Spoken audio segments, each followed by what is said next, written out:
ప్రభు నామం పేరట కూడి వచ్చిన మీ అందరికీ పేరు పేరున పెద్దలకి ఛానల్కి అందరికీ వందనాలు.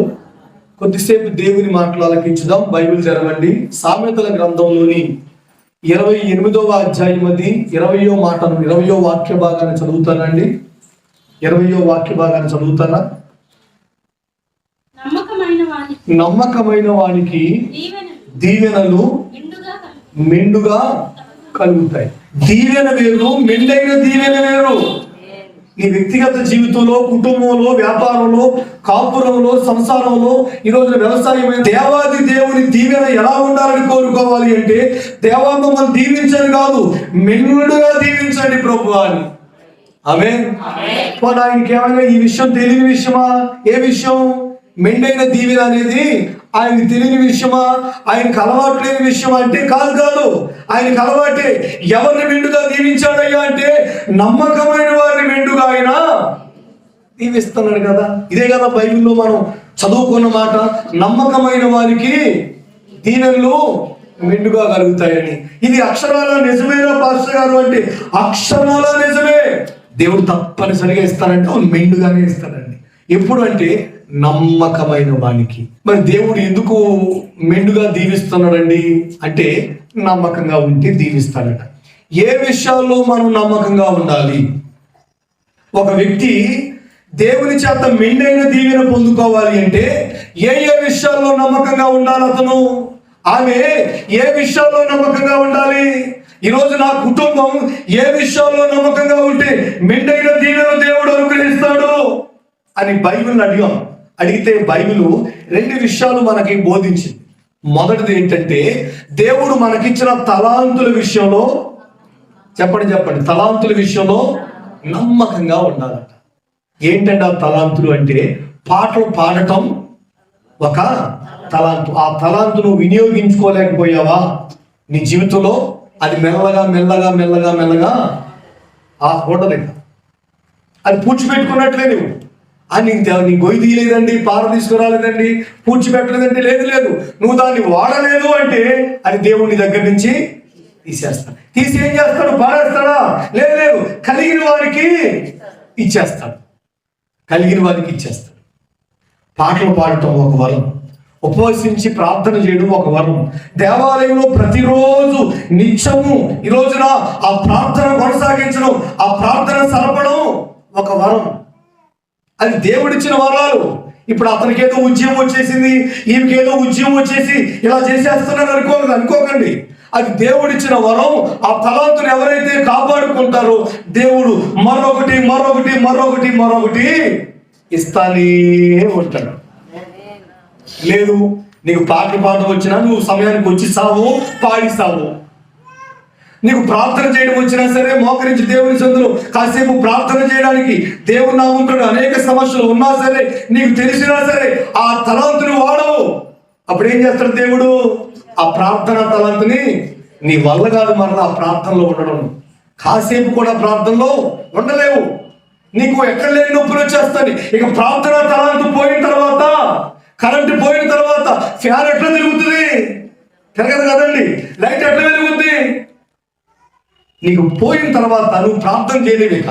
ఏదో కళ్ళు మూసుకుని నటన చేయమంటే చేస్తావు. కాసేపు ప్రార్థన చేయడం, పాటలు పాడడం ఒక తలాంతు, ప్రార్థన చేయడం ఒక తలాంతు, దేవుని నామం పేరట నీ కుటుంబాన్ని సిద్ధపరచుకోవడం ఒక తలాంతు, నీ కుటుంబాన్ని దేవుని మందిరానికి నడిపించడం ఒక తలాంతు. ఇలా అనేక విషయాలలో ఈ రోజున నీ వ్యక్తిగత జీవితంలో దేవుడు నీకు ఇచ్చిన తలాంతుని నిర్లక్ష్యం చేస్తున్నావేమో. ఈ రోజున ప్రార్థనా కూటాలకు రావడం, అనేకులు సిద్ధపరచడం, వీళ్ళని పిలవడం, ఈ రోజున అదో తలాంతు కదండి. కదా. ఇలా ఎవరైతే దేవుడు తమకిచ్చినటువంటి తలాంతులను ఈ రోజున నిర్విఘ్నంగా వాడుతున్నారో వారికి దేవుడు మరిన్ని తలాంతులు అనుగ్రహిస్తాడు. హల్లెలూయా. కనుక నీకు మందిరం శుభ్రం చేయడం ఒక అలవాటు, అది దేవుడిచ్చిన వరం అనుకో. పరదాలేయడం నీకు ఇష్టం, అది దేవుడిచ్చిన వరం అనుకో. ఎందుకంటే నువ్వు క్లాతులు వేసినా, పరదాలు వేసినా అనేకులు వచ్చి వాటి మీద మోకరించి ప్రార్థన చేసుకుంటున్నారు. దేవుడితో ఏదో చెప్పుకుంటున్నారు, వాళ్ళ బాధ లేవు. చూడండి ఎంత ఆశీర్వాదం అండి అది. అన్నం తిన్న ప్లేట్ కూడా కొంతమంది ఆకు కూడా తీనిస్తారా? తీనివ్వరండి. ఇలా లేదు, అది మాకు ఆశీర్వాదం, మీరు తీయకూడదని. చూడండి, ఇలా వేసి కూర్చోబెడితే వచ్చి ప్రార్థన చేసుకుని కన్నీళ్ళు కాచుకుని పాటలు పాడుకుని ఎంత ఆశీర్వాదం. మళ్ళీ తీసిపోతే ఇవన్నీ ఇలా ఏ పని విషయంలోనైనా ఈ రోజున అది దేవుడిచ్చిన తలాంతుగా నువ్వు భావించి ఇంకా ఇంకా ఇంకా తలాంతులు పెంచుకునేటట్లుగా ఇచ్చినటువంటి తలాంతుల విషయంలో ఎలా ఉండాలి? నమ్మకంగా ఉండాలి. దేవునికి స్తోత్రం, హల్లెలూయా. ఇది మొదటిది. రెండవదిగా దేవుడు మనకు అనుగ్రహించిన తలాంతుల్లో నమ్మకంగా ఉండడమే కాదు, రెండవదిగా దేవుడు మనకు అనుగ్రహించిన స్థితి విషయంలో కూడా మనం ఎలా ఉండాలి? నమ్మకంగా ఉండాలి. నువ్వు భర్తవా? ఎలా ఉండాలి? భర్తగా నీ కుటుంబంలో నమ్మకంగా ఉండాలి. పట్టించుకోనట్లుగా, చూసి చూడనట్లుగా, అదే ఉండాలి అని ఒక ఒకటి వేసుకుని అట్లా ఉండకూడదు. ఆడే ఉంటాడు, ఎక్కడ పోతాడు? నీ తలకాయ నీకు తెలుసా? ఆడవాతాడే ఉంటాడే, అట్లా వీడు ఉండకూడదు, అట్లా వాడు ఉండకూడదు. అంటే దేవుడు నీకు ఇచ్చిన కుటుంబం విషయంలో కూడా భార్యవా, భర్తవా, ఈ రోజున మీరు తల్లిదండ్రులా, మీరు పిల్లలా, నువ్వు కుమారుడువా, నువ్వు కుమార్తెవే, నీ ఇంట్లో వాళ్ళకి నువ్వు అమ్మాయి కూతురువా, ఇలా నీ స్థితి ఏమిటో ఆ స్టేటస్ అది దాన్ని అలాగే నమ్మకంగా కాపాడుకోవాలి. దేవునికి స్తోత్రం, హల్లెలూయా. అదే అంటాడు పౌలు గారు, ఏ స్థితిలో ఉన్నా మనం ఆ స్థితిలో నమ్మకంగా. వివాహమైందా, విడుదల కోరకూడదు. వివాహం అయితే దూరంగా ఉండాలనుకోకూడదు. ఎవరికి? నీ భాగస్వామికి. దేవునికి ఇచ్చినటువంటి భర్త అయినా భార్య అయినా ఆమెకు దూరంగా ఉండడానికి నువ్వు ఏమాత్రం ఆలోచన చేయకూడదు. అదో శాపం. నమ్మకంగా ఉండాలి. వివాహం కాలేదా? దేవునికి నమ్మకంగా ఉండాలి. దేవుని పేరట రెండు విషయాలు, ఒకటి తలాంతుల విషయంలో, రెండవది దేవునికి ఇచ్చిన అస్థితి విషయంలో నమ్మకంగా ఉండాలి. మూడవదిగా మరో మాట కూడా చెప్పి ఈ విషయాన్ని ముగించుకుందాం. మనం పరిశుద్ధ గ్రంథం తెరవండి. లోకాసు సువార్త 16వ అధ్యాయంలోని 10వ వాక్యం చదువుతున్నారు. ఒకసారి బైబిల్ తెరిచి చూడండి. మిక్కిలి కొంచెములో నమ్మకముగా ఉండేవాడు ఎక్కువలోను నమ్మకముగా ఉండును, మిక్కిలి కొంచెములో అన్యాయముగా ఉండేవాడు ఎక్కువలోను అన్యాయముగా ఉండును. కాబట్టి మీరు అన్యాయపు స్థితి విషయములో నమ్మకముగా ఉండని ఎడల సత్యమైన ధనమును ఎవరు మీ వశము చేయును. చూడండి, తలపైకి తాలకించిన ప్రశాంత్. దేవునికి స్తోత్రం, హల్లెలూయా. అన్యాయపు స్థితి విషయంలో నమ్మకముగా ఉండకపోతే సత్యమైన ధనమును మీకు ఎవరిస్తారు? అంటే మూడవదిగా యేసుక్రీస్తు వారి శ్రేష్టమైన నామం పేరిట దేవుని సన్నిధికి కూడి వచ్చిన పెద్దలారా, చిన్నలారా, మనం ఏ విషయంలో నమ్మకంగా ఉండాలి అని పరిశుద్ధ గ్రంథాన్ని ప్రశ్నించిన ప్రతిసారి ఓ క్రొత్త విషయాన్ని పరిశుద్ధ గ్రంథం బయలుపరుస్తూ ఉంది. ఒకటి తలాంతుల విషయంలో, రెండవది మన స్టేటస్ విషయంలో, అంటే మనం ఏ స్థితిలో ఉన్నామో ఆ స్థితి విషయంలో, మూడవది అన్యాయపు, చెప్పండి ఏ విషయం అది? అన్యాయపు స్థితి విషయంలో నమ్మకంగా ఉండాలి. డబ్బుల విషయంలో, ధనము విషయంలో అని రాయబడింది అక్కడ? లేదు. అదేంటండి? అన్యాయపు స్థితి. ఇప్పుడు అన్యాయపు స్థితి విషయంలో ఎలా ఉండాలి అంటే నమ్మకంగా ఉండాలి. కారణం ఏంటండి? అన్యాయపు స్థితి అని బైబిల్లో రాయబడింది. అంటే ఇది న్యాయమైనది కాదా? ఇది నిజమైనది కాదా? ఇది సత్యమైన ధనము ఇది కాదా? ఇది నిజమైనటువంటి సత్యమైనటువంటి ధనము కాదా అంటే అక్షరాల బైబిల్ చెబుతుంది కానే కాదు. నిజమైన ధనం ఇక్కడ ఉందా అంటే లేదు. సత్యమైన ధనం ఉందా అంటే లేదు. మరి ఎక్కడుందండి బాబు అంటే, అందుకనే బైబిల్లో ఆ ధనాన్ని గురించి రాయబడిన మాట ఏమిటంటే అది పరలోక ధనము అని. ఏ ధనం అండి? పరలోక ధనం. ప్రియ దేవుని ప్రజలారా, అంటే ఇప్పుడు మన చేతుల్లో తిరిగేది, నీ చేతిలోంచి ఆ చేతిలోకి, ఆ చేతిలోంచి ఈ చేతిలోకి, ఈ జోబులోంచి ఆ జేబులోకి, ఆ అకౌంట్ లోంచి ఈ అకౌంట్ లోనికి ఈ ట్రాన్సాక్షన్ జరుగుతున్నాయే, ఇప్పుడు ట్రావెల్ చేస్తా ఉంది. ఇదంతా కూడా సత్యమైన ధనం కాదట, అన్యాయపు స్థితి అని బైబిల్ సంబోధిస్తా ఉంది. ఇదిగో ఇక్కడి నుంచి అక్కడికి, అక్కడి నుంచి ఇక్కడికి, ఇక్కడి నుంచి ఇక్కడికి, అక్కడి నుంచి ఇక్కడికి ఇలా తిరుగుతూ ఉన్నటువంటి, ఈ అకౌంట్ నుంచి ఆ అకౌంట్ కి ట్రాన్స్ఫర్ అవుతున్నటువంటి ఈ ధనం నిజమైనది కాదు, నిజమైనది కాదు. ఇది సత్యమైనది కాదు, సత్యమైనది కాదు. అందుకని దీని విషయం ఎలా ఉండాలా? నమ్మకంగా జాగ్రత్తగా ఉండాలి. కారణం ఏంటంటే అసలు ఈ అన్యాయపు స్థితి విషయంలోనే మనం నమ్మకంగా ఉండకపోతే నిజమైన ధనం విషయంలో మనం నమ్మకంగా ఉండలేము. అసలు అది మన వశం కూడా కాదట, అది మన వశం కాదు. ప్రియ దేవుని ప్రజలారా, పెద్దలారా, ఇంకా కాస్త అర్థమయ్యేటట్టుగా మీకు చెబుతాక జాగ్రత్తగా ఆలోచించాలి మనసు పెట్టి. ఇప్పుడు ఓ పెద్ద ఆయన చాలా బాధలో ఉన్నప్పుడు, వేదనలో ఉన్నప్పుడు, పరిస్థితులన్నీ తారుమారుగా అతనికి అనిపించినప్పుడు, తన భార్యను చూస్తుంటే వేదన కలుగుతుంది, కుటుంబాన్ని చూస్తుంటే వేదన కలుగుతుంది, అతని గురించి అతను ఆలోచిస్తే ఇంకా వేదన పడుతున్నాడు, చుట్టూ ఉన్న వాళ్ళు చూస్తుంటే ఇంకా ప్రాణం ఉసూరు అనిపిస్తుంది. కారణం ఏంటంటే అతనికి వారసులు లేరు. వారసుడు ఎవడు లేడు. ఆస్తి చూస్తే విస్తారమైన ఆస్తి ఉంది, సంపద చాలా ఉంది, పేరు చూస్తే చాలా గొప్ప పేరు, కుటుంబ పరిస్థితులు ఏమి బాలేదు, ఏంటో జీవితం అంతా అదోలా అనిపిస్తుంది అతనికి. ఇలాంటి పరిస్థితుల్లో దేవుని సందులో అతడు ప్రార్థన చేసుకున్నప్పుడు, దేవుని సందులో మొరపెట్టుకున్నప్పుడు దేవుడు అతనికి ఓ బలమైన వాగ్దానం చేశాడు. దేవునికి స్తోత్రం, హల్లెలూయా. ఏమని చెప్పాడు దేవాది దేవుడైన యెహోవా? ఆదికాండంలోని 15వ అధ్యాయం అండి, పేజీ నంబర్ 10వ పేజీ అండి, పేజీ నంబర్ 10, ఆదికాండం 15వ అధ్యాయంలో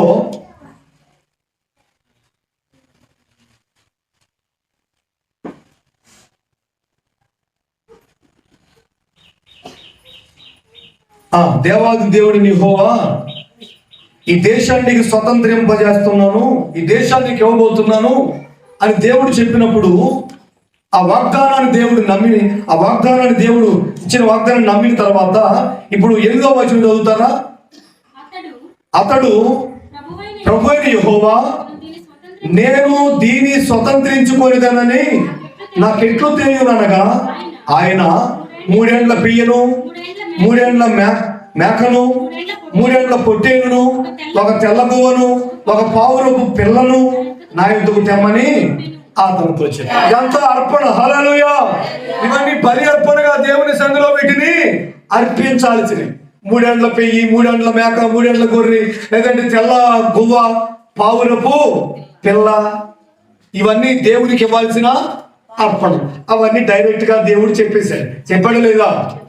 నేను చెప్తే బాగోదు, నువ్వు చెప్పండి అని యూజంతో చెప్పించాడా? అట్లా చెప్పానండి. నేను చెప్పడం బాగోదులండి, అశోక్ గారు మీరు చెప్పండి అని అట్లా అన్నారండి ఆయన? లేదు, డైరెక్ట్ గానే చెప్పేశాడు. దేవునికి స్తోత్రం, హల్లెలూయా. దేవుని కొరకు ఏ విషయమైనా సరే నిస్సందేహంగా, నిస్సంకోచంగా చెప్పేయచ్చు. ఆమేన్, హల్లెలూయా. లేదు గ్రూప్ కో 10,000 ఇవ్వండి అంటే భయపడలేము ఆ మాట చెప్పడానికి. అవునా కాదా? చెప్పండి, అవునా కాదా? గ్రూప్ కో 5,000 తీయండి, పక్కన పెట్టండి అంటానికి అది దేవుని కొరకు కాదు కదండి. అందుకని నేను చదవాలి, భయపడాలి.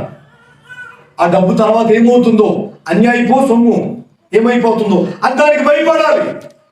ఈ సంతకం పెడతాం 1000 రూపాయలు ఇవ్వండి, ఇలా చేస్తాం 10,000 కట్టండి అని లంచాలు, లేదంటే మరోటి మరోటి మరోటి కంచాలు మంచాలు ఇవన్నీ చూస్తే వాటికి భయపడాల. లంచాలు, కంచాలు, మంచాలండి. దేవుని కొరకు ఏ మాత్రం నిర్మోహమాటంగా చెప్పేయచ్చు. దేవునికి స్తోత్రం, హల్లెలూయా, హల్లెలూయా. దైవజనులు లేసన్ గారు ఒకసారి ఒక 6 సేవకుల్ని నిలబెట్టారు, ముందుకు రమ్మన్నారు. 6 ఇక్కడ మోకరించమన్నారు. ఎట్లా ఇలాగే కూర్చున్నారు పెద్ద ఆయన, ఇక్కడ మోకరించారు 6. అందులో పెద్ద వయసులో ఉన్నారు, కొంతమంది చిన్న వయసులో ఉన్నారు. ఒక 4 సేవకులు సీనియర్ పాస్టర్లు ఇట్లా మీరు అని చెప్పి వాళ్ళు రమ్మని ఇటు ఇలా దరిద్రం పోవాలి ప్రార్థన చేయండి అన్నాడండి. ఆ 4 ప్రార్థన చేయండి, దరిద్రం పోవాలి, దరిద్రం రేఖ దిగున దరిద్రం పోవాలి ప్రార్థన చేయండి అంటే ఎందుకు చెప్పాడంటే వీళ్ళు దేవుడి నామం పేరిట సంఘాల్లో సేవ చేస్తున్నారు. దేవుడు వీరికి ఇచ్చిన దాంట్లో కనీసం వచ్చిన కానుకలు వాడుకుని దశమ భాగమైన తీసుకొచ్చి పెద్ద ఆయన చేతికి దైవజు నడిపించే వారికి అప్పగించాలి కదండి. అప్పగించాలి వద్దా? అప్పగించాలి కదా. నీకు స్థలం కొని నీకు మందిరం కట్టి అన్ని అప్పగించి అక్కడ నేను అన్ని పొయ్యేసి లేదా ఇంకోటి వేసి ఇంకోటి అన్ని రెడీ చేసి పెట్టి ఇలా అక్కడ శుభ్రంగా సేవ చేయరా బాబు అంటే సేవ చేసుకుంటా వచ్చిన దాంట్లో 10 రూపాయలు దేవునికి ఇవ్వలేకపోతే ఇంకెలాగండి? నీకు దేవుడు అన్నీ ఇచ్చి అన్ని సమకూర్చి ప్రార్థన చేయించి ఆ తర్వాత వాళ్ళకి 6 సూట్ కేసులు ఇచ్చాడండి. లేచి వెళ్ళిపోతున్నాడు. ఆ తర్వాత ఈ బాధలు మర్చిపోయాడండి. ఈ సూట్ కేసు ఇచ్చాడు మరి పెద్ద ఆయన, అరే ఈ సూట్ కేసులు తీసుకున్న తర్వాత మీ దరిద్రం పోవాలి కానీ ఈ సూట్ కేసులు దేవుడు మీకు అనుగ్రహించాలి అని చెప్పి వాళ్ళకి మంచి సూట్ కేసులు ఇచ్చాడు. 6 ఆ సూట్ కేసులు పట్టుకున్న వాళ్ళు నవ్వాలో ఎడవాలో తెలియకుండా వెళ్ళి కూర్చున్నారు. పాపం. హల్లెలూయా, హల్లెలూయా. దైవ సాక్షిగా ప్రభు నామం పేరిట ఈ మాటలకు దేవుడే సాక్షి. ఎందుకంటే మనం మీరే వింటున్నారు అనుకోకండి.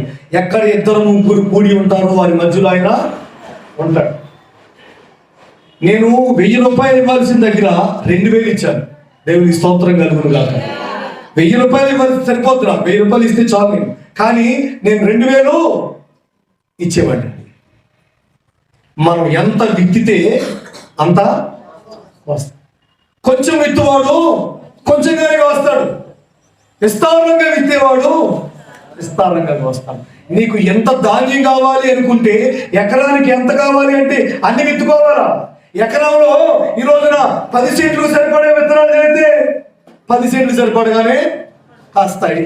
లేదు ఎకరానికి ఇన్ని కేజీలు వేయాలి విత్తనాలు అనుకున్నప్పుడు సరిగ్గా అన్ని కేజీలు వేస్తే అంత పంట కూర్చుకోగలుగుతావు. నువ్వు ఎంత కొయ్యాలి అనుకుంటావో అంత ముందేం చేయాలా? పెద్ద ఆయన దేవుడి పెద్ద ఆయనకి వాగ్దానం చేశాడు, నీకు ఇదిగో విస్తారమైనటువంటి సంతానం అన్నాడు. ఇంకో ఏమన్నాడంటే నీవు భూమి నలుదిక్కులా సంచరించు, నువ్వు సంచరించినంత స్థలం వరకు నీదవుతుంది అన్నాడు. ఇదంతా జరుగుతుందని నాకు ఎలా తెలుస్తుందయ్యా అంటే, నేను వస్తా నీ దగ్గరికి. ఇదిగో 3 ఏండ్ల మేక పిల్లని, 3 ఏండ్ల గొర్రె పిల్లని, 3 ఏండ్ల కోడి దొరలను, 3 ఏండ్ల తెల్లగువ్వను పావులపు పిల్లను రెడీ చేయమన్నాడు. దేవునికి అర్పించమన్నాడు. ఈ పెద్ద ఆయన్ని అర్పించమంటే ఈ పెద్ద ఆయన ఏం చేశాడు చూస్తారా? సరే ఇప్పుడు 10వ వాక్యం. అతడు అవన్నీ తీసుకొని వాటిని నడుమకు ఖండించి దేని ఖండమును దాని ఖండమునకు ఎదురుగా ఉంచెను. పక్షులను అతడు వింటారండి. ఇప్పుడు ఇవన్నీ తీసుకొచ్చిన తర్వాత ఇవన్నీ ఏం చేశాడు? ఖండించేసి దేని భాగాన్ని దానికి ఎదురుగా పెట్టేశాడు. పక్షుల్ని వదిలేసాడు. మనం చాలా చేస్తుంటాం కానీ కొన్ని వదిలేస్తాం. ఇందులో ఇందులో కూడా ఇవ్వాలా, ఇది కూడా ఇవ్వాలా, ఎట్లా కూడా చేయాలా అని అన్నీ చేస్తారు. కానీ కొన్ని ఏం చేస్తారండి? వదిలేస్తారు. నిజమని కొన్ని వదిలేస్తుంటారు. ఈ రోజున లేఖన భాగాలు చెబుతున్నాయి, కొంచెములో నమ్మకంగా ఉండువాడు ఎక్కువలోనూ నమ్మకంగా ఉంటాడు. కొంచెంలోనూ నమ్మకంగా ఉంటే సత్యమైన ధనం నీ వశం అవుతుంది. ఆమేన్. సత్యమైన ధనం, నిజమైన ధనం నిజంగా ఇప్పుడు మీ చేతిలో ఉన్నది, నా చేతిలో ఉన్నది. ఈ రోజున ప్రపంచం వాడుతున్నది ఈ రోజున అవసరాల కొరకు తయారు చేసుకున్నటువంటి ధనం. ఇది అవసరాల కోసం ముద్రించుకున్న రూపాయి. ఇది నిజమైన ధనం కాదు. నిజమైన ధనం పరలోక ధనం. అది పరలోకమందు మనకు కలుగుతుంది. అందుకనే అక్కడ చిమ్మెట పట్టదు, దొంగలు కూడా వాటిని దొంగిలించరాదు. నిజమైన ధనం అంటే పరలోకమందు ఉందంట. ఇవి ఒకరిదొకరు వేసేసుకుంటారు, ఒకరితో తీసేసుకుంటారు, ఒకరిదొకరు పడేసుకుంటుంటారు.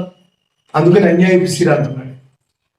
కనుక ప్రియ దేవుని ప్రజలారా, పెద్దలారా, డబ్బు విషయంలో, దేవుడు మీకు ఇస్తున్న ప్రతి రూపాయి విషయంలో, దేవుడు మీకు ఇచ్చే ప్రతి 1000 విషయంలో, ప్రతి 100 విషయంలో మీరు నమ్మకంగా ఉంటే సత్యమైన ధనం మీ వశం అవుతుంది.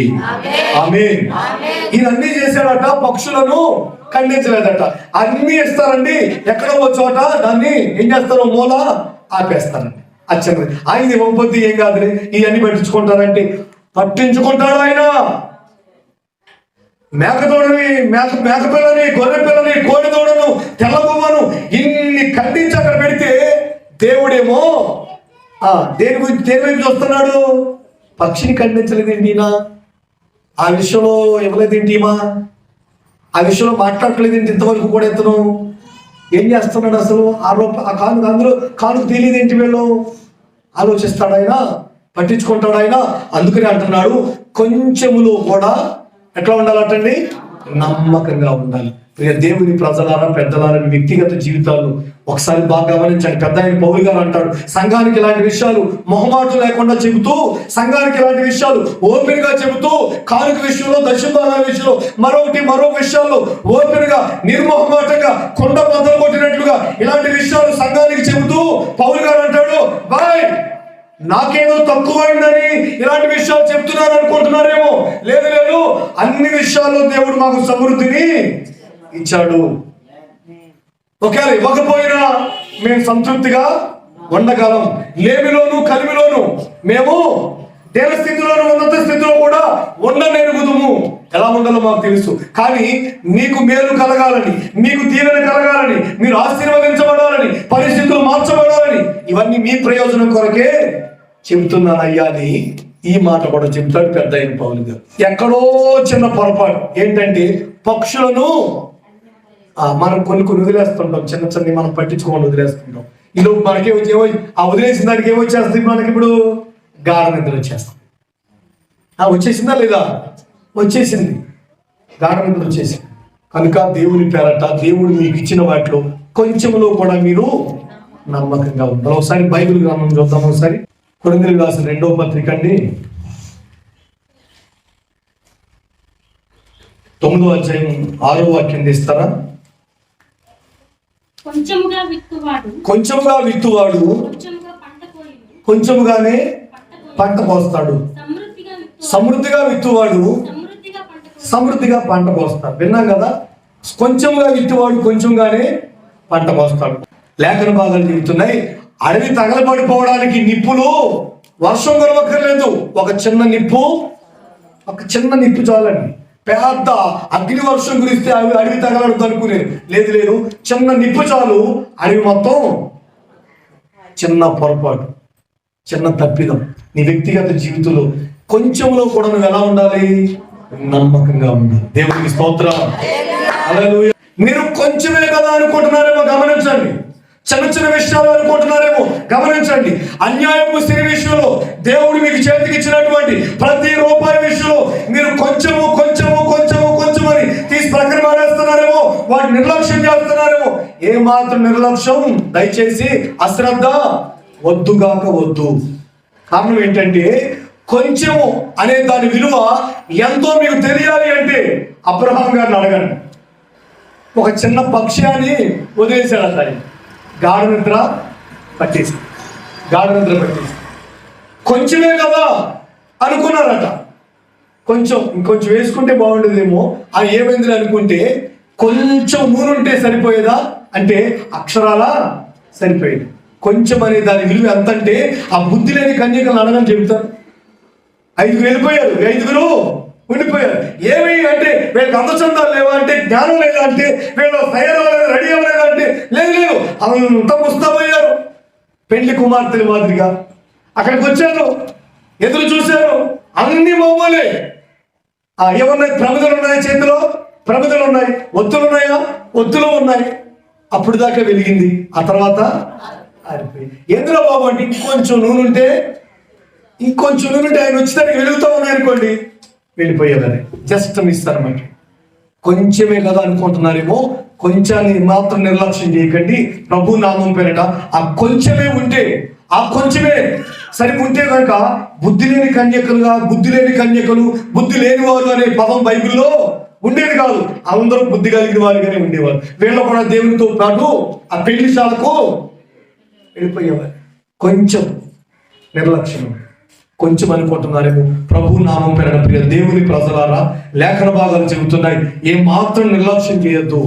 దేవుని విషయంలో మరి ముఖ్యంగా దేవుడు నీ చేతికి ఇచ్చినటువంటి స్థితి అంటే అది ఎక్కడి నుంచి ఎక్కడ పోతుందో అది నీ దగ్గరే ఉంటుందన్న ఏ మాత్రం గ్యారంటీ అక్షరాలా లేదు. గుర్తుపెట్టుకునే విషయాన్ని నీ చేతిలోనే ఉంటున్నాయి, ఏ మాత్రం గ్యారంటీ లేదు. అది ఈ రోజు ఎక్కడ ఉంటుంది, రేపు పొద్దున మరో చోటు ఉంటుంది, ఇంకో రోజు ఇంకో చోటు ఉంటుంది. అందుకనే అది అన్యాయపు స్థితి, దానికి న్యాయం తెలియదు. అందుకని ఇలాంటి అన్యాయపు స్థితి విషయంలో నువ్వేం చేయాలా? నీ నమ్మకత్వాన్ని పొరపాటున పాడు చేసుకోకు. నీ దగ్గరే ఉండిపోద్దంటే సర్లేకపోని మూటకాటి మూల పెట్టు, నీ దగ్గరే ఉంటుందంటే ఉండదు, ఏమో ఎక్కడికి వెళ్ళిపోతావు. ఈ లోపుగా నువ్వేం చేయాలా? నీ నమ్మకత్వాన్ని నిరూపించుకోవాలి. దేవునికి స్తోత్రం, హల్లెలూయా. నీ దగ్గర ఉన్నప్పుడు ఈ నమ్మకత్వాన్ని చాటుకోవాలి. 16వ అధ్యాయం లోకాసు వార్త, పరుల సొమ్ము అంటాడు చూడండి, అక్కడ రాయబడింది ఒక మాట.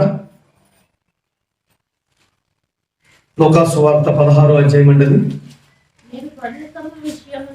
మీరు పరుల సొమ్ము విషయంలో ఎన్నో వచనం అది 12వ వాక్యం. మీరు పరుల సొమ్ము విషయంలో నమ్మకముగా ఉండని ఎడల మీ సొంతమైనది మీకు ఎవడిస్తాడు?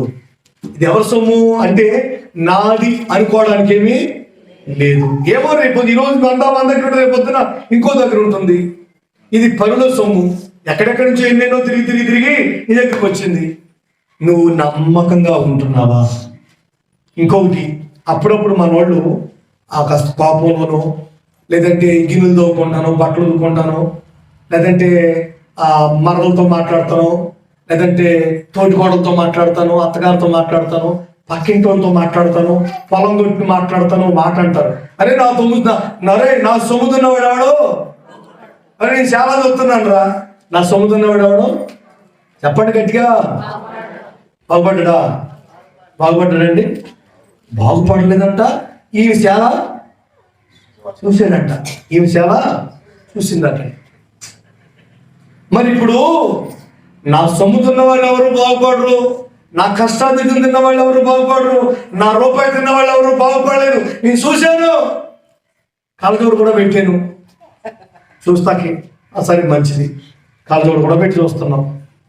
మరి అదే నీ తోటివారి సొమ్ము, నీ తోటివారు లేకపోతే నీ పొరుగు వారు నీ రూపాయి తింటే బాగుపడరు, పాడైపోయారు, చూస్తున్నా అట్లా చూద్దాం, నా సొమ్ము తిన్న వాళ్ళు బాగుపడలేదు, ఇన్ని మాటలు వస్తాయి కదా. మరి దేవుని సొమ్ము ఎందుకు తినేస్తావు? ఎవరి సొమ్మండి? దేవుని సొమ్ము ఎందుకు తినేస్తావు? నేను చెప్తాను, దేవుని కోసం నేను ఖర్చు పెడతాను. దేవుని స్తోత్రం, హల్లెలూయా. నా చేతికి వస్తే ఖచ్చితంగా దేవుని సేవ కోసం ఖర్చు పెడతాను. పిచ్చోళ్ళు అనుకున్నా, తగలేసుకుంటున్నాడు అనుకున్నా, ఎందుకు ఈ పనులు అనుకుంటున్నా, యాంటికి ఇలా అనుకుంటున్నా అనుకోలేవాడిని. నేనైతే నా చేతికి వస్తే ఖచ్చితంగా దేవుని సేవకి ఖర్చు పెట్టేస్తాను. మరి దేవుని సొమ్ము ఎందుకు తింటున్నారు? దేవునికి ఇవ్వాల్సిన విషయంలో ఎందుకు నమ్మకంగా ఉండలేకపోతున్నారు? దేవుని రూపాయి దగ్గర ఎందుకు అంత ఆ గట్టిదనం, ఎందుకు ఆ మాట ఎందుకు రావట్లేదు? దేవుడు నిన్ను ప్రేమించి, నీ కుటుంబాన్ని ప్రేమించి, నీకు వ్యవసాయం ద్వారా, వ్యాపారం ద్వారా, ఉద్యోగం ద్వారా, చేతి పని ద్వారా, లేదంటే నీ తెలివితేటల ద్వారా నీకు రూపాయి అందిస్తున్నప్పుడు ఆ రూపాయి విషయంలో నువ్వెందుకు నమ్మకంగా ఉండలేకపోతున్నావు? ఎందుకు నమ్మకంగా ఉండలేకపోతున్నావు? నీ నమ్మకత్వాన్ని ఎందుకు చూపించుకోలేకపోతున్నావు? బైబిల్ చెబుతుంది, నమ్మకమైన వారికి దీవెనలు మెండుగా కలుగుతాయి. ఒకటి తలాంతుల విషయంలో నమ్మకంగా ఉండాలి. రెండవది మన ఫ్యామిలీ స్టేటస్ విషయంలో నమ్మకంగా ఉండాలి. మూడవది దేవుని పేరట సిరి విషయంలో మనం ఎలా ఉండాలి? నమ్మకంగా ఉండాలి. సిరి విషయంలో ఇంకో మాట రాయబడింది అక్కడ 13వ వాక్యం. ఏ సేవకుడును ఇద్దరు యజమానులను సేవింపలేడు. వాడు ఒకరిని ద్వేషించి ఒకరిని ప్రేమించును, లేక ఒకరిని అనుసరించి ఒకరిని తృణీకరించును. మీరు దేవునికి సిరిని సేవింపలేదని. హల్లెలూయా, హల్లెలూయా. ఎవరు చెప్పారు ఈ మాటలు? చెప్పండి. అదే దేవుడేలండి. ఎవరు చెప్పారు? యేసు క్రీస్తు వారు స్వయంగా ఆయన ఓ మీటింగ్లో చెప్పారు, సభలో చెప్పారు ఈ మాటలు. ఓ సభలో మీటింగ్లో చెప్పిన మాటలు ఇవి. అంటే ఒక వ్యక్తి ఇంక్లూడింగ్ మీ, నేను కూడా ఎవరో ఒకరినే సేవించగలుగుతాం. రెండో వాళ్ళని, ఇది అక్షరాల నిజమండి, ఎవరో ఒకరినే ప్రేమిస్తాం, ఎవరో ఒకరికే మనం దాసులుగా ఉండగలుగుతాము. ఇది ఫిక్స్ అండి. ఇద్దరిని సేవించడం వీలు కాదు. అదే చెప్తారు ఆయన, ఏ సేవకుడు ఇద్దరు యజమానులను దాసుడిగా ఇద్దరు యజమానులు ఉండలేడు. దేవుని స్త్రీని ఎవరు కలిసి ప్రేమించలేరు. ఒకరిని ప్రేమిస్తారు, ఒకరిని నిగ్రహిస్తారు. ఇప్పుడు నువ్వు ఎవరి వైపు ఉన్నావో ఆలోచన చేసుకో. ఇప్పుడు సిరిని ప్రేమిస్తున్నావా, దేవుని ప్రేమిస్తున్నావా? సిరిని తృణీకరిస్తున్నావా, దేవుని తృణీకరిస్తున్నావా? లేదండి నాకు ఒక తెలివితేటలు ఎక్కువండి, అన్ని మేనేజ్, ఏంటి నీ తలకాయ మేనేజ్ చేసుకునేది? ఆ అమ్మాయిని, ఈ అమ్మాయిని, ఈ అబ్బాయిని, ఆ అబ్బాయిని మేనేజ్ చేయడం అనుకుంటున్నావా? దేవుణ్ణి సిరిని మేనేజ్ చేయడం అంటే ఫోన్ కాల్స్ మేనేజ్ చేయడం అనుకుంటున్నావా? వాట్సాప్ మేనేజ్ చేయడం అనుకుంటున్నావా? ఏంటండి ఇన్స్టాగ్రాము, టెలిగ్రాము మేనేజ్ చేయడం అనుకుంటున్నావా? దేవుణ్ణి సిరిని మేనేజ్ చేయడం అంటే ఏమీ తెలియకుండా ఆయన తెలియకుండా ఇక్కడ మేనేజ్మెంట్ అనుకుంటున్నావా? దేవుణ్ణి లేదా సిరిని ఎవరినో ఒకరినే మనిషి ప్రేమించగలుగుతాడు, ఎవరో ఒకరికే దాసులుగా ఉండగలుగుతాడు. ఇది నేను ఇంకెవరో వచ్చి చెప్పిన మాటలు కాదు, స్వయాన యేసుక్రీస్తు వారే చెప్పిన మాటలు ఇవి. అక్షర సత్యం ఇది, అందులో ఏమాత్రం సందేహం లేదు. ఈ రోజున ఒకసారి ఆలోచన చేసుకో, ఎవరి వైపు ఉన్నావు, ఎవరు తృణీకరిస్తున్నావు? దేవుణ్ణి ప్రేమిస్తున్నాను అనుకుంటూ ధనాన్ని ప్రేమిస్తున్నావేమో, ధనాన్ని తృణీకరిస్తున్నాను అనుకుంటూ దేవుని తృణీకరిస్తున్నావేమో. ఒకసారి ఆలోచన చేయరాదు. అన్యాయపు స్త్రీ విషయంలో ఎలా ఉండాలి? నమ్మకంగా ఉండాలి. నా ప్రియ దేవుని ప్రజలారా, మేము శుభ్రంగా దీన్ని రెస్ట్ చేసుకోవచ్చు. చాలా మంది అంటున్నారు, మాస్టర్ గారు మీకేంటి 3 సంఘాలు? ఏంటి 3 సంఘాలు ఉంటే అందుకుని కూర్చుని తింటారా? ఏంటంటే కూర్చుని తింటారా? 3 సంఘాలు ఉంటే ఆదివారం వారాలు మిగతా రోజులు శుభ్రం గట్టిగా ఇంట్లో పడుకోవాలా, రంగు వచ్చేటట్టుగా, మామిడికాయ రంగు వచ్చేటట్లుగా. ఈ రోజున ఒకప్పుడు కనీసం తినడానికి కూడా మాకు లేదండి. దైవ సాక్షిగా దేవుడు మన మధ్యలో ఉన్నాడు, దేవుని సన్నిధి ఇక్కడ ఉంది. తినడానికి లేదండి, కడుపు నిండా తినలేకపోయాం, కడుపు మార్చేసుకున్నాం. తినే వయసులో సరిగ్గా 20 ఏళ్ళ కిందట 22 ఏళ్ళు అనుకోని సేవకు వచ్చి ఇప్పటికి సరిగ్గా 20 సంవత్సరాల వయసు, 22 సంవత్సరాల వయసు, మంచి తినే వయసు అండి. కానీ తిండి లేదు. నిజమండి, యథార్థం అండి. అప్పుడు తినడానికి తిండి లేదండి. బావుకి ఏదైనా కాస్త దొరికితే చాలని చాటుగా విశ్వాసులు కనిపించకుండా విశ్వాసులు ఇంటికాడ వదిలిపెట్టేసి వచ్చేవాళ్ళు. ఆ ఇంటి వెనకాల వదిలిపెట్టి బాబు అటు పేతురని ఉంటాడు, అక్కడ కస్తూరి మామూడు దిట్టుపక్కెళ్ళు, యాకోబని అటు ఉంటాడని తెలుగు, ఒక వేరే అన్న అన్నిటికి అక్కడ అటు అని వాళ్ళ వీధిలో వాళ్ళ ఇంటి వెనకాల వదిలిపెట్టి వచ్చిన సందర్భాలు ఉన్నాయండి. దేవుడే సాక్షి. మాకు లేకపోయినా పిల్లలైనా తింటాడేమో. నిజమండి, మాకు సరిగ్గా తినే వయసు. పాస్తం గారు 18 అలా ఉంటాయి. 22, 21 సంవత్సరం నాకు అప్పుడు సరిగ్గా మంచి తినే వయసు అండి. కానీ తిండి లేదండి, కడుపు మార్చేసుకునేవాళ్ళు. మాకు నేర్పించి, మాకు చెప్పి, మాకు ఉపదేశం చేసి, మాకు నూరు పోసింది ఏంటంటే, ఏమైనా విశ్వాసం తీసుకొచ్చి ఇస్తే తినదు, లేకపోతే నీళ్లు తాగుండండి అట్లా అని చెప్పారు. అట్లా చెప్పారు. ఎక్కడా చేయి చాపి అడగద్దు, ఎవరి వైపు చూడొద్దు, మీ మీద వాళ్ళు జాలి పడకూడదు. అది మాత్రం చాలా నష్టం సేవకి. మీరు సేవకులే ఎదగలేని సేవలో మీ మీద జాలి పడకూడదు. మిమ్మల్ని చూసినప్పుడు వాళ్ళకి దేవుడే గుర్తుకు రావాలా. మీకేమైనా రూపాయి ఇస్తుంటే దేవునికి ఇస్తున్నామని సంతోషంగా వారు ఇవ్వాలా. మిమ్మల్ని చూసి మీ మీద జాలి పడి ఇచ్చారా, అది మీకు మంచిది కాదురా బాబు అని మాకు నూరు పోసి పంపించారు. ఇప్పట్లాగా అనుకుంటున్నారు సేవ అంటే, తిండి కూడా లేకుండా అలా ఇబ్బంది పడేవాడు. ఒకే రూమ్, చాప కూడా లేని పరిస్థితి అండి. ఆ పాములు జైలు అలానే కాస్త తింటూ ఉప్పోడు తినక 3.5 సంవత్సరాల పాటు అలానే బాధపడ్డామండి. ఆ 3.5 సంవత్సరాల తర్వాత కొంచెం పరిస్థితి మారింది. కడుపు ఎండిపోయిందండి. ఇప్పుడు మీరు ఇంటికాడ పెడుతుంటారు కదా భోజనం, కాస్త సరిపడగా తింటా. ఒకవేళ మీరు బలవంత పెడితే ఇంకో 2 ముద్దలు ఎక్కువ తింటాను, కానీ ఆయాసం వచ్చేస్తా, తినలేదు. ఇప్పుడు ఎక్కువ ఉంది కదా నేను ఇప్పుడు తినడానికి అన్ని రకాలు ఏ మూలకు పోయినా ఏ విధిలో పోయినా కడుపు నిండా పెట్టేవాళ్ళు ఉన్నారండి. కానీ తినడానికి లేదు, తినబుద్ధి కాదు. తింటే ఎలా ఎన్నుకుంటాను? సేవ అప్పుడు సేవ కాదు కదండి. ఎవరన్నా సంఘాన్ని కట్టి అప్పగిస్తే కాదు కదా.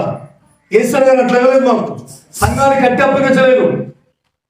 పలానా ప్రాంతంలో సేవ చేసుకోండి అన్నారు, పోయి సేవ చేసుకోమన్నారు. ఈ గ్రామానికి ఎలా వచ్చో అలా అన్ని గ్రామాలకి తిరుగుతా సేవ నిర్మించుకోవడానికి, సంఘాన్ని కట్టుకోవడానికి ప్రయాసపడ్డాం. అలాంటి పరిస్థితుల్లో అలా వదిలిపెట్టి వచ్చేవాడు బాగుంది. వాళ్ళని తిరిపించి తీసుకొచ్చేవారు. ఒకసారి రాత్రులు కూర్చుని ఏడుస్తుండే వాడు ఆకలేసి. ఏం చేస్తుంటాం, మా దగ్గర ఉండేది కాదు, నీళ్లు తాగేసే సందర్భాలు ఉన్నాయి.